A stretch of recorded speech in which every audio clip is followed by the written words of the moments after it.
የስንዴ ልማት ውጤታማ ነው፣ ከ150 ሚሊዮን ኩንታል በላይ በአመት ማምረት ተችሏል ትላላችሁ። በዚህም ምክንያት ስንዴን ወደ ውጭ መላክ መጀመራቸውን ቀደም ሲል በንግግራችሁ ማስቀምጣቸዋል። በሌላ ገጽ በሚሊዮን የሚቆጠሩ ዜጎች የምግብ እርዳታ ጠባቂ ሆነዋል።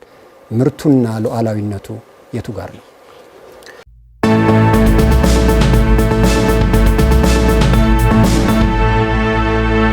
ብልጽግና ፓርቲ የመጀመሪያ ጥያቄ ከምግብ ሉዓላዊነት ከምርታማነትና የስንዴ ኤክስፖርት ጋር በተያያዘ ነው። በአንድ በኩል የስንዴ ልማት ውጤታማ ነው፣ ከ150 ሚሊዮን ኩንታል በላይ በአመት ማምረት ተችሏል ትላላችሁ። በዚህም ምክንያት ስንዴን ወደ ውጭ መላክ መጀመራቸውን ቀደም ሲል በንግግራችሁ ማስቀምጣቸዋል። በሌላ ገጽ በሚሊዮን የሚቆጠሩ ዜጎች የምግብ እርዳታ ጠባቂ ሆነዋል።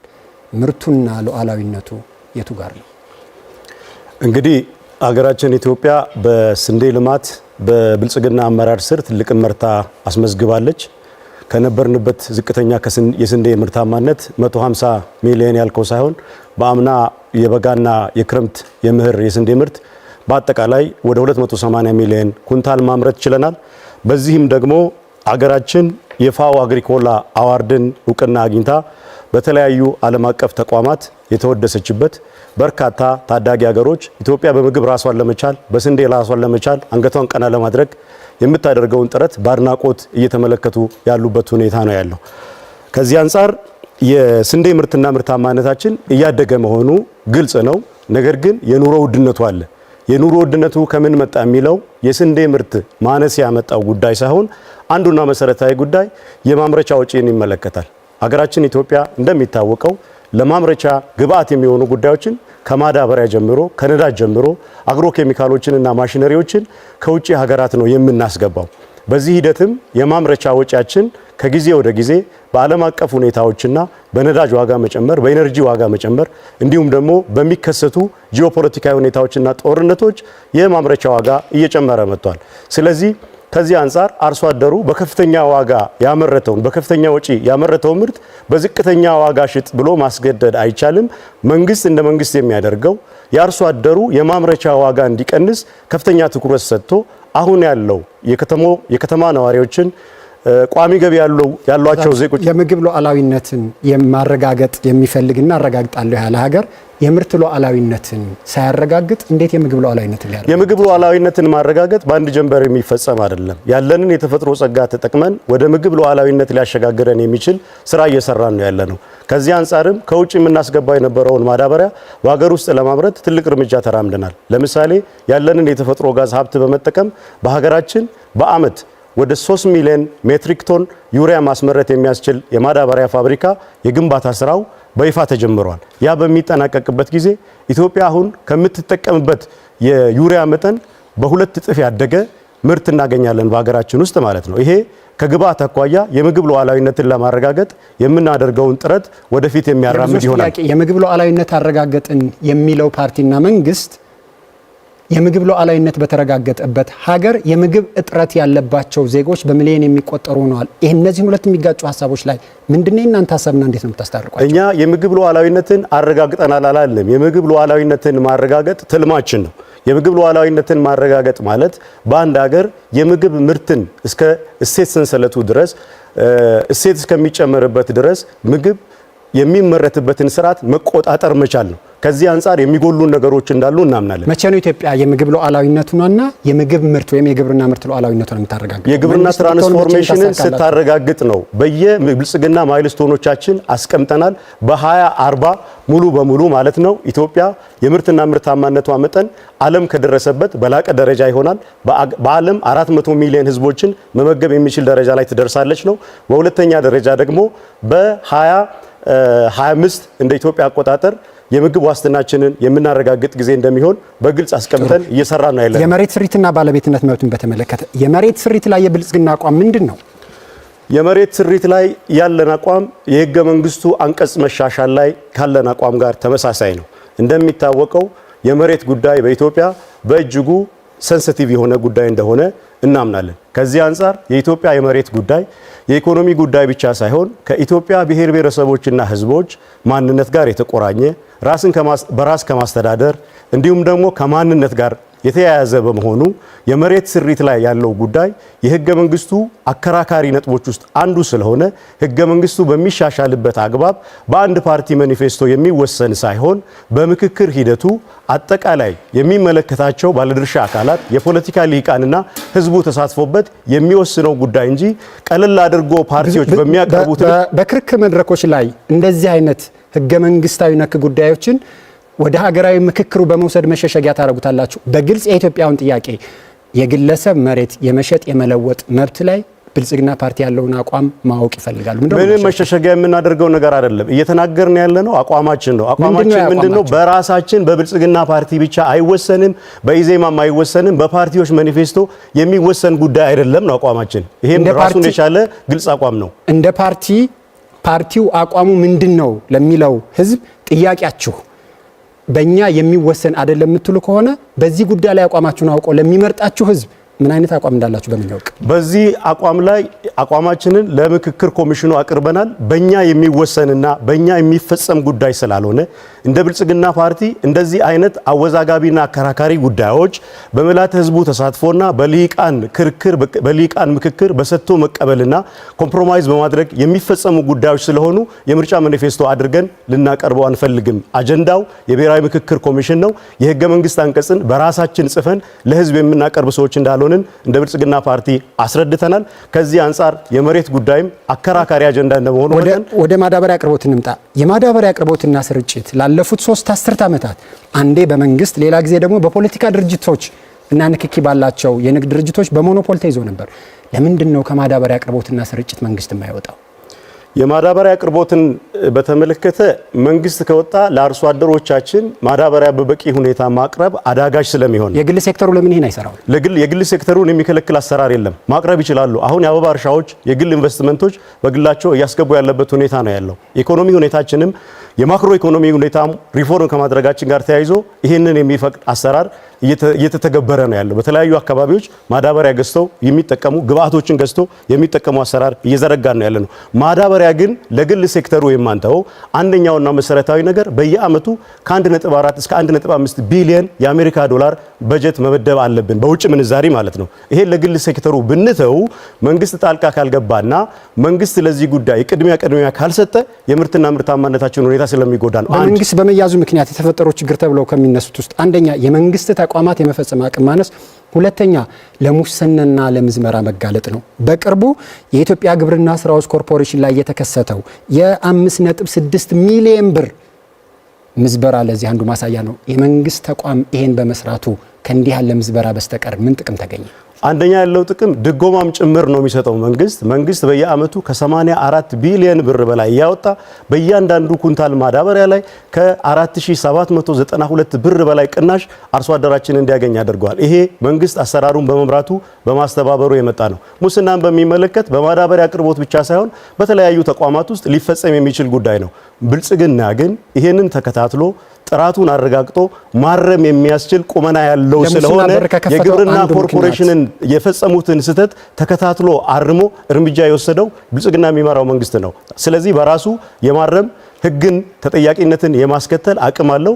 በአጠቃላይ ባለፈው ዓመት በተፈጠረው የማዳበሪያ ጥራት ችግር ተጠያቂነትን አስከትሏል። ከ12 በላይ ሰዎች ተጠያቂ ሆነዋል። የተበላሸ ማዳበሪያው የመንግስት ሞኖፖሊ አይመስሎትም? አሁን ለተፈጠረው ችግር በፍጹም መንግስት እኮ የመደገፍ ዶላር የመመደብና ድጎማ የማድረግ እንዲሁም ደግሞ እስከ ታችኛው የቀበሌ እርከን ድረስ እስከ አርሶ አደሩ ደጅ ድረስ ማዳበሪያ የማድረስ ስራ ነው የሰራ ያለው። አቅም ነው የሆነው ነው። ክፍተቶቹን ደግሞ እያረመ እየሄደ ነው። ማዳበሪያን በተመለከተ በኢራን አሜሪካና እስራኤል ጦርነት ምክንያት የማዳበሪያ ዋጋ 40 በመቶ ጨምሯል። በሜትሪክ ቶን 8500 ዶላር የነበረው ወደ 800 ዶላር ከፍ ብሏል። ለዚህ ችግር ያላችሁ መፍትሄ እና ኢትዮጵያን ከግብርና ግብዓቶች ጥገኝነት ለማላቀቅ መንግስት ብትሆኑ ምንድነው ያላችሁ ፖሊሲና አማራጭ? አንዱና መሰረታዊ ነገር ተጠንቶ የተረጋገጠ የፖታሽ የፎስፌትና የተፈጥሮ ጋዝ ሀብቶቻችንን ለይተናል። በሁለተኛ ደረጃ ማዳበሪያ ለማምረት ከኢትዮጵያ ኢንቨስትመንት ሆልዲንግ ጋር በዘርፉ ልምድ ካላቸው ታላላቅ ኩባንያዎች ከነዳንጎቴ ጭምር በተግባር የተፈተሸና የተረጋገጠ በጋራ የመልማት እርምጃ ወስደናል።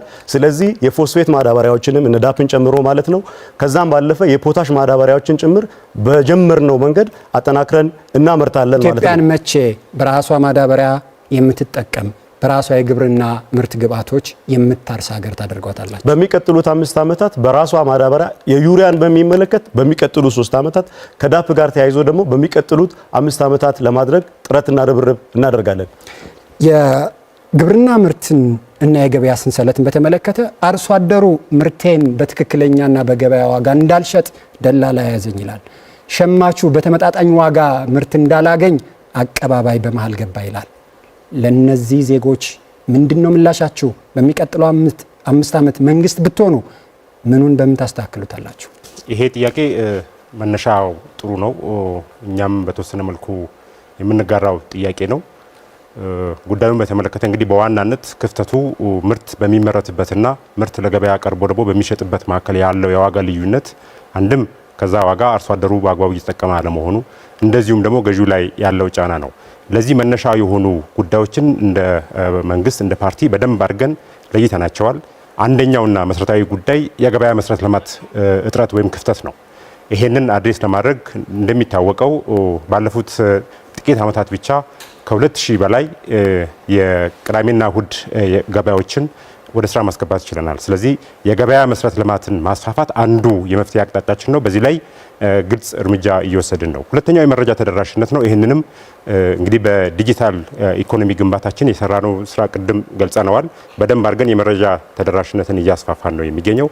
ከደላላ ጋር በተያያዘ ያነሳው ጉዳይ አለ። ይህንንም በህግ ነው መፍትሄ የሰጠ ነው።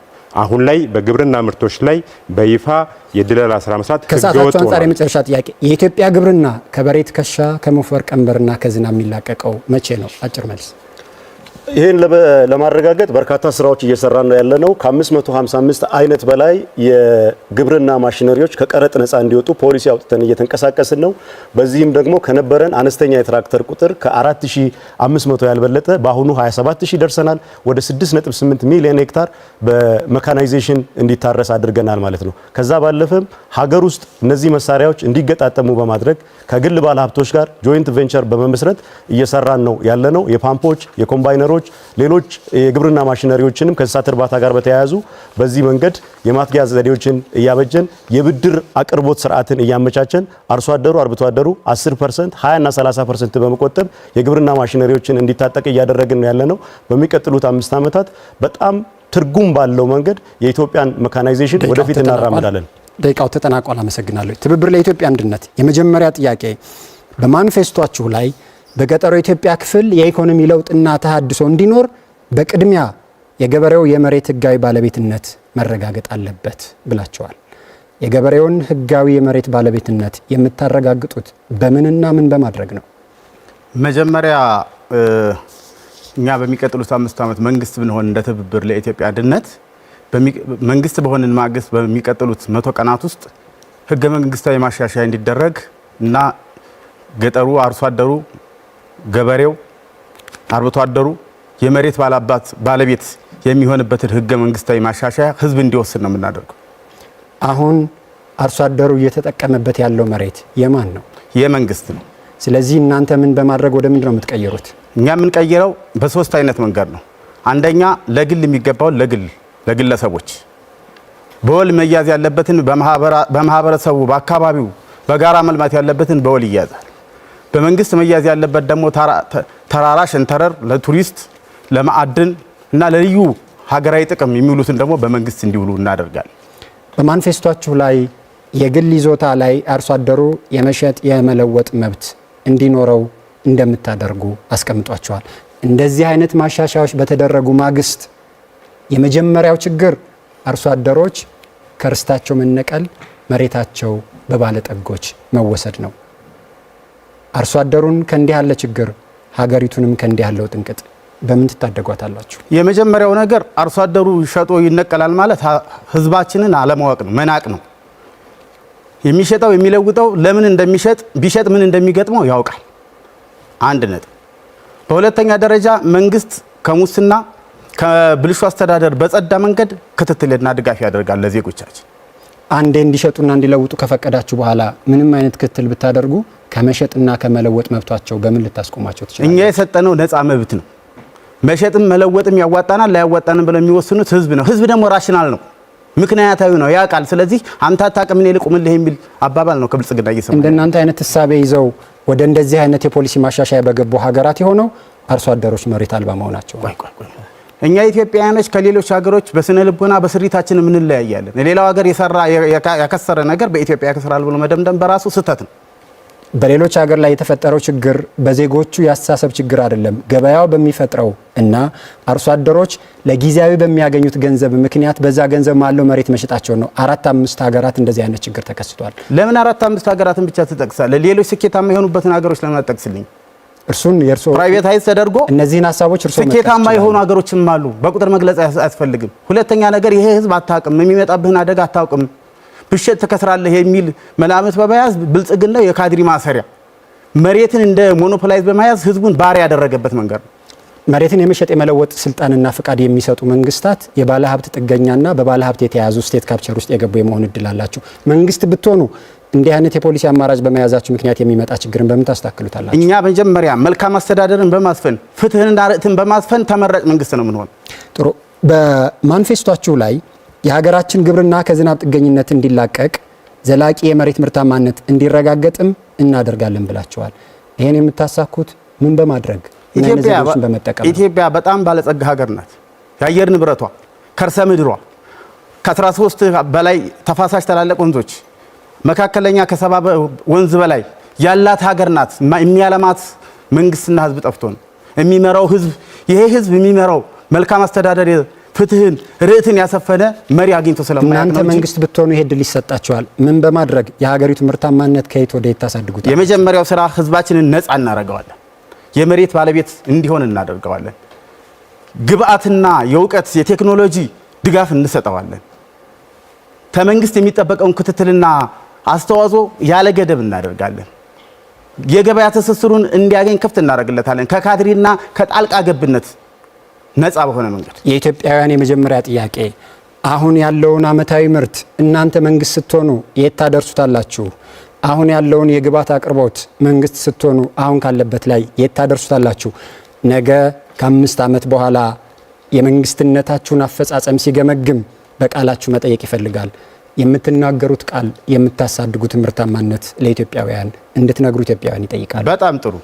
የመጀመሪያው ነገር አሁን ባለው ነባራዊ ሁኔታ በተለይ በገጠሩ ከ50 ሳንቲም ዶላር በታች ነው እያገኘ ያለው። እኛ መንግስት ብንሆን $1 በቀን ቢያንስ። የኔ ጥያቄ የግብርና ምርታማነትን አሁን ካለበት በአመት ወደ በምን ታሳድጉታላችሁ? የግብርና ምርታማነትን በእጥፍ እናሳድጋለን በሚቀጥሉት 5 ዓመታት።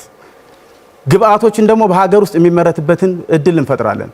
የኦርጋኒክ ማዳበሪያን በማምጣት እነኚህ ደላላ ከመንግስት ጋር የተቀናጁ ደላላዎችን ከሲስተሙ ወይም ከስርዓቱ ከንግድ ስርዓቱ በማስወጣት የግል ፕራይቬታይዜሽንን በማበረታታት የግሉ ኢንቨስትመንት ቀጥታ እንዲገባበት በማድረግ ነፃ እናደርገዋል። የማዳበሪያ አቅርቦት ላይ እናንተ መንግስት ስትሆኑ የመንግስት ሚና ምን ይሆናል? የመንግስት ሚና የመከታተልና የማስተዳደር ህግን የማስከበር ብቻ ይሆናል። የማቅረብና የማሰራጨት ለማን ትሰጣላችሁ? ለግል ባለሀብት። እንደዚህ አይነት አሰራር በሚከተሉ ሀገራት የማዳበሪያ ስትራቴጂክ የሆነው በአቡጃ ዲክላሬሽን መሰረት የአፍሪካ ሀገራት ስትራቴጂክ ምርት ብለው ያስቀመጡትን ምርት ግለሰቦች በከፍተኛ ዋጋ እንደዚሁም ደግሞ በትፍ ለመሸጥ ስለሚፈልጉ የአርሶ አደሩ ጫና ላይ እንዲህ ያለ ከፍተኛ የሆነ ጫና ይወድቅበታል። የመጀመሪያው ነገር ብልሹ አስተዳደር ስላለ ነው። አሁን እኮ መንግስት እያስተዳደረ በጥፍ ጨምሯል። ግለሰብ ስለያዙት አይደለም። ፍትህና ርትዕን የህግ የበላይነትን እናስከብራለን። እናንተ መንግስት ብትሆኑ ማዳበሪያ አሁን አርሶ አደሩ በከፍተኛ ዋጋ ምክንያት እየቀረበብኝ ነው እያለ ለሚያቀርበው ጥያቄ ምላሻችሁ ምን ይሆናል? ድጎማ ላይ ያላችሁ አቋም ምንድን ነው? ድጎማ ላይ አስፈላጊ በሆነ ጊዜ ድጎማ ይደረጋል። ለምሳሌ እንዳሁኑ ያለ በዓለም አቀፍ ደረጃ በቀጠናው ደረጃ ቀውስ ሲመጣ አስፈላጊ የሆኑ ፕሮጀክቶችን በማቆም ጭምር ቅድሚያ ለህዝብ ይሰጣል። በሚቀጥለው ዓመት መንግስት ብትሆኑ ለአርሶ አደሩ ማዳበሪያ አሁን እየቀረበበት ካለው ዋጋ በምን ያህል መጠን የቀነሰ ወይም በምን ያህል መጠን የጨመረ ታቀርባላችሁ? አርሶ አደሩ ይሄን ቃል ከናንተ ይጠብቃል። በከፍተኛ መጠን የቀነሰ እጅግ በጣም ዝቅተኛ በሆነ ዋጋ እንደምታቀርቡ መናገር ትችላላችሁ። አስፈላጊ ሆኖ በተገኘ አዋጭ በሆነበት መንገድ ከዚያም ባለፈ መንግስት ሰብሲዳይዝ በማድረግ ድጎማ በማድረግ ጭምር ገበሬው እንዳይጎዳ ያደርጋል። በአንድ በኩል ከማዳበሪያ አቅርቦትና ስርጭት መንግስት ይወጣል ትላላችሁ፣ በሌላ በኩል መንግስት ድጎማ ያደርጋል ትላላችሁ። መንግስት የዜጎችን ህልውና መጠበቅ የመጀመሪያ ስራው ነው። ስለዚህ ከዜጋ በላይ የሚቀድም ነገር ስለሌለ ወደ መስመር እስከሚገባ ማስተካከያ ሲኖር እንደዚህ አይነት ቀውስ ሲመጣ እንደ ሀገር በብሔራዊ ደረጃ እንደዚህ አይነት ፈታኝ ነገር ሲመጣ ቅድሚያ ለህዝብ በመስጠት ይስተካከላል። በማኒፌስቶአችሁ ላይ በብልጽግና አገዛዝ የተቋረጡ የአልዌሮ የጣና በለስና የዋቢ ሸበሌ መስኖ ፕሮጀክቶችን ተጠናቀው አገልግሎት እንዲሰጡ ያደርጋል ብላችኋል። አንደኛ የተቋረጡ መሆናቸውን በመረጃ አረጋገጣችሁ? ሁለተኛ በምን በጀት በምን ያህል ጊዜ ነው ወደ አገልግሎት የምታስገቧቸው? አመሰግናለሁ። ግን ጥያቄውን ለመመለስ ወደ ኋላ ትንሽ ፈቀቅ ብለን ነው እስቲ ይሄ የግል ይዞታ የሚለውን ነገር ጉዳዩን እናንሳው። ዛሬ ነፃ ገበያ የሚባል ነገር በኢትዮጵያ ውስጥ የተንሰራፋው አግባብ በሆነ መንገድ አይደለም። ገበያ ይገራል፣ ገበያ ይረጋጋል፣ ይገራል፣ በህግ ይተዳደራል ገበያ እንጂ ዝም ብሎ ለማንም በዘፈቀደ የሚሰጥ ነገር አይደለም። የእርሶ ባልደረባ እኮ ናቸው መንግስት ወጥቶ ገበያው ይምራው እያሉ ያሉት። ገበያው ሲመራው ገበያውን የሚያስተዳድር ህግ አለው ነው። ህግ ዛሬ የለንም። ነፃ ገበያ በሚል ማንኛውም ሰው የተነስቶ ዋጋ ይጭናል። ስለዚህ ያንም ዋጋ መጫን መንግስት ይከታተለዋል፣ ቁጥጥር ያደርጋል፣ ሱፐርቫይዝ ያደርገዋል ነው ጥያቄው። ስለዚህ ምን በዓለም ላይ ያሉትን ሁኔታዎች እናጤናቸው እስቲ። ዛሬ በዓለም ላይ ያሉ የምዕራብ አውሮፓ ሀገሮች እና ሰሜን አሜሪካ፣ ካናዳ በግብርና ላይ የተሰማራው ህዝብ ቁጥር እኮ ከ5% አይበልጥም እያለ ነው። 95ቱ የት ገባ ነው? 95ቱ ሌላው በኢንዱስትሪ በአገልግሎትና በቴክኖሎጂ ውስጥ ገብቷል፣ ተሰማርቷል። ረዳ ፕሮፌሰር ከሰዓቱ አንፃር ቀጥታ ጥያቄውን እንዲመልሱልኝ ተቋረጡ ያላችኋቸው የመስኖ ፕሮጀክቶች ለመቋረጣቸው ማረጋገጫችሁ ምንድነውና ምን በማድረግ መቼ ነው ወደ ስራ የምታስገቧቸው ነው ጥያቄ። እነዚህ ነገሮች የተጀመሩት በደርግ በወታደራዊ መንግስት አስተዳደር ስርዓት በነበረበት ጊዜ ነው የተጀመረው። እነዛ ነገሮች ተቋርጠዋል። እነዚህን በቂ ጊዜ ወስደን ከህዝብ ጋር ተመካክረን የተበላሹትን ነገሮች በማስተካከል ወደ ስራ እንዲገቡ እናደርጋቸዋለን። በጣም ቢበዛ 2 ወይም 3 ዓመት ቢፈጅብን ነው። ግብርናን በተመለከተ 70% ያለውን የግብርና ላይ የተሰማራውን የሰው ኃይል ወደ 50% ዝቅ እናደርጋለን በ5 ዓመት ውስጥ ብላችኋል። ከ70% ላይ 50% የምታደርሱ ከሆነ 20%ውን በየትኛው የስራ መስክ ልታሰማሩት ነው? 20% በሚቀጥሉት 5 ዓመታት የጎጆ ኢንዱስትሪ በማድረግ በአካባቢው ከተማን በማስፋፋት የኢንዱስትሪ አብዮት በመፈጸም በመፍጠር እናስተናግደዋል። የግብርና ግብአቱ ቀጥታ ወደ ኢንዱስትሪና ወደ ሰርቪስ ግብአት አገልግሎት ውሎ ይሄ 20% ደግሞ በዚያ ተጠቃሚ የሚሆንበትን መንገድ እንፈጥራለን። ከ70% ላይ 20% ውስጥ ቀንሱ ለሌላ ስራ ያጫችሁትና ለማሰማራት ያቀዳችሁት ስንት ሚሊዮን ሰው እንደሆነ ታውቁታላችሁ? አሁን ይሄ የመጀመሪያው ነገር አንተ እየጠየቀን ያለህ ነው ማኒፌስቶ ነው። ወደ ፖሊሲና ወደ ስትራቴጂ የሚገለበጥ የሚተነተን። ስለዚህ እኛ መንግስት እየሰጠሁት ነው። እሱን ፖሊሲና ስትራቴጂ እንድታቀርቡ እድል እየሰጠሁት እኮ እሱ ይተነተናል። በመንግስት በመሆናችን ማግስት አሁን ይሄ ቃል ኪዳን ሰነድ ነው። ይሄን ቃል ተንትነን ደግሞ ወደ መሬት የምናወርድበት ቁጥሩ ልንገሮት ከ10 ሚሊዮን በላይ ዜጋ ከግብርና ወደ ሌላ ሴክተር በሚቀጥለው 5 እንወስደዋለን እያሉ ነው። በኢትዮጵያ ውስጥ በየአመቱ በሚሊዮን የሚቆጠሩ ስራ ፈላጊ ዜጎች አሉ። ይሄኛውን ቁጥር እያወቃችሁ ነው ወይ እቅድ ያስቀምጣችሁ? አሁን እናውቃለን። አሁን ያለው የብልሹ አስተዳደር ችግር የሙስና ችግር ነው። ግለሰቦች፣ አምራቾች፣ ነጋዴዎች ነፃ ሆነው ባለመስራታቸው ነው። የስራ እድል መፍጠር ይቻላል። ኢትዮጵያ ውስጥ አቅም አለ። ጥሩ አመሰግናለሁ። ወደ ኦነግ አልፋለሁኝ። የመጀመሪያው ጥያቄ የማነሳው የኦሮሞ ነጻነት ግንባር ኦነግ ቀደም ሲል በመግቢያ ንግግር ባቀረባችሁትና በማኒፌስቶአችሁ ላይ የእርሻ መሳሪያ አልዘመንም፣ የአስተራረስ ስርዓታችን ኋላ ቀር ነው፣ በዚህ ምክንያት ግብርናው ያላደገና ያልዘመነ ነው ብላችኋል። በምንድን ነው የምታዘምኑት? ኋላ ቀር የሚባሉትን የእርሻ መሳሪያዎች መንግስት ብትሆኑ በምን ያህል ጊዜ ወደ ምንድን ነው የምትቀይሩት? እናመሰግናለን።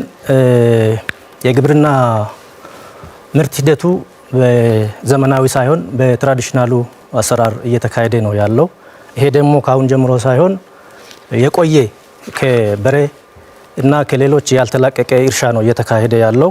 ይሄ በተለይ የሰፊውን የገበሬውን ህዝብ ከችግር ከማላቀቅና በምግብ እህል ራስን የመቻል እንትን እስካሁን ፈተና ሆኖ ቆይቷል። ስለዚህ ምንድነው አብዛኛው የዚህ ሀገር ቴክኖሎጂው አለ እርሻው ዘምኗል የሚባለው መንገድ ዳር አካባቢ ባሉት ከተሞችና ለከተሞች ቅርብ በሆኑት የገጠር አካባቢዎች ብቻ ነው እየተሰራ ያለው። ስለዚህ ይሄንን እኛ እስከታች ገጠር ድረስ በግብርና የሚተዳደሩት ሰፊው የገበሬ ህዝብ ጋር አድርሰን ያንን አዘምነን ምርታማ እንዲሆን እናደርጋለን። ምን በማድረግ ያንን በምንና በማን የሚለው የተለያዩ ማሽነሪዎች አሉ፣ የትራክተሮች አሉ፣ የጸረ አረም ማንፊያዎች አሉ። ለምሳሌ አሁን ጸረ አረም ማንፊያ ገበሬያችን ጀርባው ላይ ተሸክሞ የሚነፋው ለብዙ በሽታ ዳርጎታል። ለምሳሌ እንደነ ካንሰር አይነት የመሳሰሉት ለዛ ዳርገዋል። ይሄን አርሶ አደር እናንተ ከምትሉት ችግር በምን ታስጥሉታላችሁ?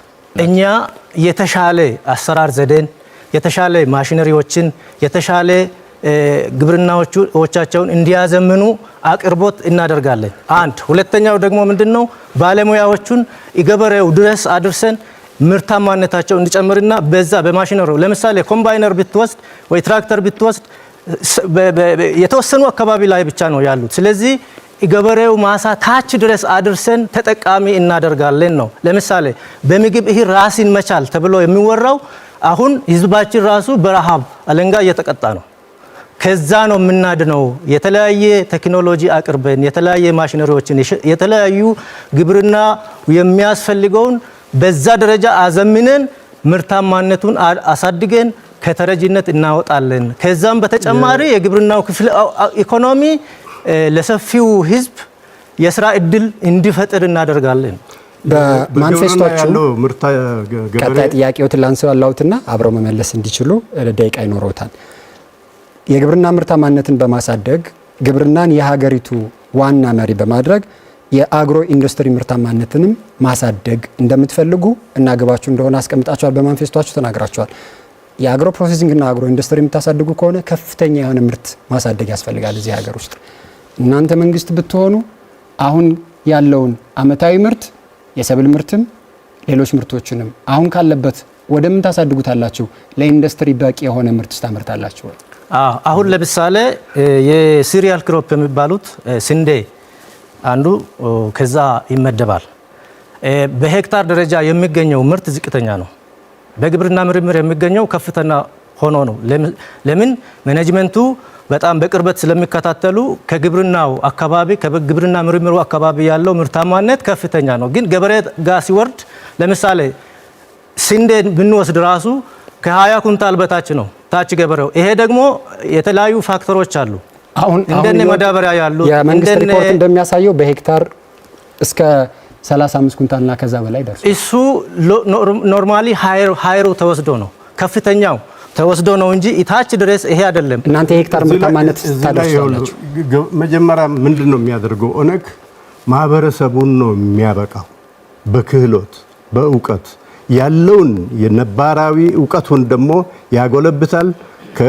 የጋራ እውቀቱን እንዲያጎለብት በማድረግ አሁን ምርትና ምርታማነት የሚጨምረው የገበሬው እውቀትና ክህሎቱ ሲጨምር ብቻ ነው። አንተ በምትሰጠው ኢንፑት ብቻ አይደለም። ያንንም አጠቃቀሙን ከመሬቱ ጋር ከአየር ንብረቱ ጋር አዋህዶ የሚጠቀመው ገበሬው ነው። ገበሬውን ለዚህ ማብቃት ነው። ለዚህ ደግሞ ለገበሬው ነፃነት መስጠት ነው። ነፃነት የለውም ገበሬያችን። ገጠር ዛሬ ውሎ መግባት አልቻለም። የፖሊሲ ጥያቄ ይሸሻል። ግማሹ ለኦነግ የሚነሳው የፖሊሲ ጥያቄ ማምረት አልቻለም፣ ምርት ማደግ አልቻለም የሚለው ኦነግ እኔ መንግስት ብሆን የሀገሪቱን አመታዊ ምርት በዚህ የሰብል አይነት ይሄን ያህል አደርሳለሁ ብላችሁ የምትናገሩት ፖሊሲና አማራጭ አላችሁ ወይ? እናመሰግናለን። አሁንም ምርታማነት የሚባለው በቫራይቲ ደረጃ ነው የሚወሰነው። የተለያዩ ምርቶች የተለያዩ ደረጃ አይነት ምርታማነትን ይሰጣሉ በሄክታር ደረጃ። ለምሳሌ ጤፍን ብትወስድ፣ በቆሎን ብትወስድ፣ ስንዴን ብትወስድ ተመሳሳይ አይደለም። አግሮ ኢኮሎጂ ላይ ይወሰናል። አንድም ለምሳሌ በቆሎ አሁን የሚመረትባቸው አካባቢ አሁን እየተመረተም አይደለም። ስለዚህ ይሄ ደግሞ ለምንድን ነው ያልተመረተ ብንል ሁላችን የምናውቀው ነገር ነው። ስለዚህ መንግስት ብትሆኑ ህዝቡ የሚጠብቀው አመታዊ ምርት መጠናችሁን በአገር አቀፍ ደረጃ ብትፈልጉ በሄክታር በአርሶ አደሩ ማሳ ላይ ስንት እንደምታደርሱት እና በምን እንደምታደርሱት ነው ጥያቄው። እሱን በዝርዝሩ አሁን ለምሳሌ ብዙ አይነት የእህል ዝርያው ስላለ ይሄ ነው ልሊ አልችልም። አሁን ግን አሁን የተባለው ጓደ ያሉክ የገበሬውን ክህሎትና ሌሎችን ተጨማሪ ኢንፑቶች ይሄ ነው የምትሉት ቁጥርና ይሄ ነው ብላችሁ የምትገቡት ቃል ከሌላችሁ ህዝቡ በምን እንዲመርጣችሁ ነው እዚህ ምርጫ ላይ የቆማችሁት? ኤወልክ አሁን በቆሎ በሄክታር ስንት ነው ስንት ልናደርስ እንችላለን የሚለውን አሁን በቆሎ በ80 120 160 ሊል ይችላል። ግን ይሄ በለምነቱና በአካባቢው ሁኔታ ነው የሚወሰነው። ይሄ የተስፋ ዳቦ መስጠትን ነው የሚሆነው። በቁጥር መወሰን ይሄ የፖለቲካ ነው። በቁጥር መወሰን አይደለም። በተጨባጭ የሚመረተውን ነው መገንዘብ ያለው። ገበሬው በተጨባጭ ሊያመርተው የሚችለው ዛሬ 40 ነው እውነት በቆሎ የትኛው ነው? ስንት ዓመት ሙሉ ነው ማዳበሪያ በማዳበሪያ ብቻ እየታረሰ ያለው መሬት ከነጭራሹ እኮ የራሱን ለምነት አጦ ደረቅ ሆኗል እኮ።